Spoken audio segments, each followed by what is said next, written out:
everyone, today's learning is very special. We're going to a corn maze adventure and find out the figurative language around us. Yes, we use figurative language every day when we speak or write. Let's check it out. The corn maze is at the pumpkin patch at Solvay Island, Portland. Okay, let's start our adventure. Here is the entrance of the corn maze. This is what the maze looks like. I'm not sure if I can make it. Okay, let's start our topic today. Let me tell you what figurative language is. Writers use figurative language to make words more interesting, which will grasp readers' attention and help readers understand their ideas. Using figurative language is like giving words in a vivid way, which can attract readers' or listeners' attention. Instead of saying the wind blew around the cornstalks, we say the wind whooshed as it raced around the cornstalks. Howl, a werewolf climbs out from an enchanted pumpkin. These two examples will give you some ideas of how a writer or speaker uses an interesting way to get readers' or listeners' attention. They are simile, idiom, hyperbole, alliteration, onomatopoeia, proverb, adages, metaphor, and personification. Simile. Here is an example of a simile. I hope I grow as tall as a cornstalk so I can see where the end of the corn maze is. A simile is a figure of speech. It compares two subjects in an interesting way. We use words like or as to make a comparison. Metaphor. When I was in the corn maze, I saw this interesting picture. Do you know what is it? Did you see a lot of dollar signs on this cow? This is a good example of a metaphor. The answer is cash cow. It is used to describe a business or a product which makes a lot of money over a long period of time. Let's see an example sentence. The cheese factory is a cash cow in our city. A metaphor is a figure of speech. It states one subject is another subject in a way that is not literally true. The first example is a cheese factory is a cash cow. Let's see another example. The pumpkins are tiny oranges when seen from the distance. Actually, pumpkins are not oranges. It just gives the readers an image of what it looks like. Proverb and adage. When I tried to find more interesting pictures, I couldn't find my way out. I was lost.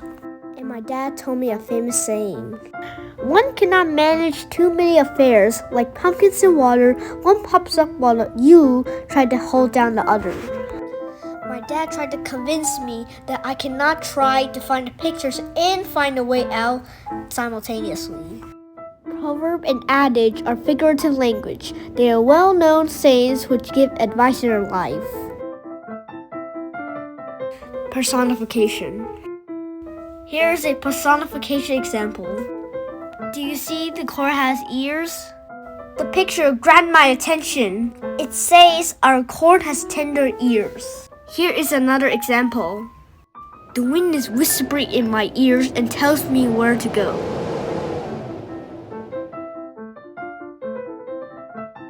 A personification is a figure of speech. It is used to describe a non-human such as an object, an animal, or an idea as if it acts like a human. The next one is hyperbole.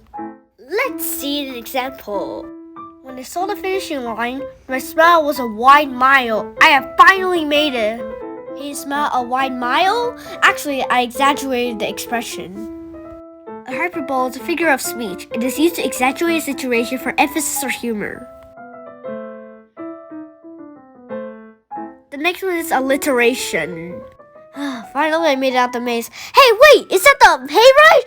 Wait for me! Hurry! Hungry, happy horses hop on the hayride! An alliteration is a figure of speech. A series of words start with the same consonant sounds. All the beginning sounds of the words are circled. The beginning sound is The next one is onomatopoeia.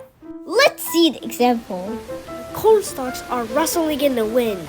In this sentence, the word rustling is used to describe the sound made by the cornstalks. An onomatopoeia is a figure of speech. It is used to describe how a sound represents. Here are examples. Pow, zap, crash, whoosh, Bang! Boom!